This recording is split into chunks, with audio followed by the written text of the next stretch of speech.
தற்போது தமிழக பாரதிய ஜனதாவினுடைய மாநில தலைவர் தமிழிசை சவுந்தரராஜன் இணைப்பில் இருக்கார். தமிழிசை சவுந்தரராஜன் மத்திய அரசின் மீது பல்வேறு குற்றச்சாட்டுக்களை தலைமைச் செயலாளர் சுமத்தி இருக்கிறார். மாநில அரசின் உரிமைகளை தாண்டி இந்த வருமான வரித்துறை சோதனை நடைபெற்றிருக்கிறது என்று அவருடைய பத்திரிகையாளர் சந்திப்பில் முன்வைத்திருக்கக்கூடிய குற்றச்சாட்டுகளுக்கு உங்களுடைய பதில் என்ன?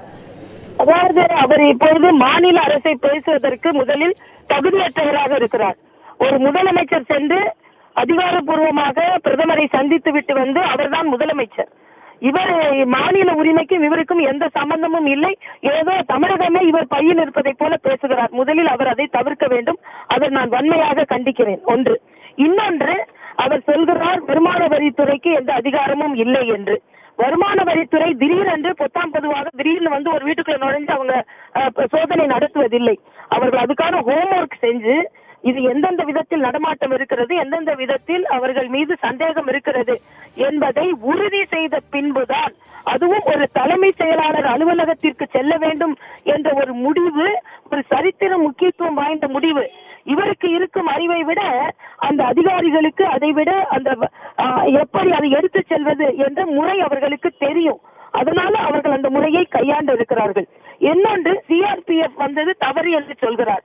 காவல்துறையை கையாண்டு கொண்டிருப்பவர்கள் இவர்கள்.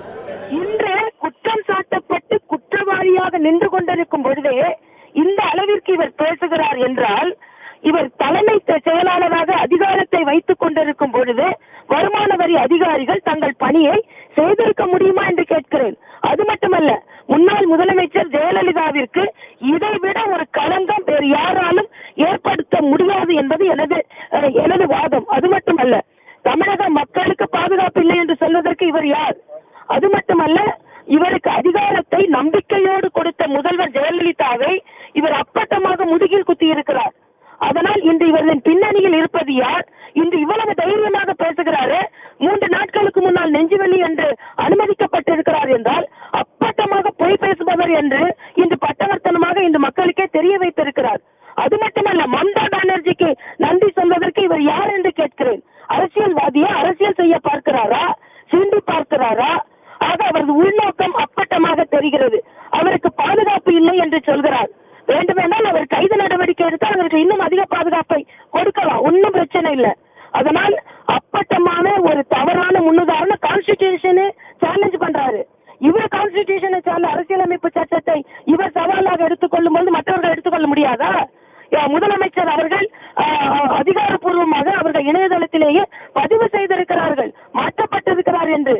ஆக எல்லாவற்றிலும் வரம்பை மீறுபவர் என்பதை அப்பட்டமாக எங்க அப்பா குதிரைக்குள்ள இல்லை என்பதை மிக வெளிப்படையாக அவர் சொல்லி இருக்கிறார்.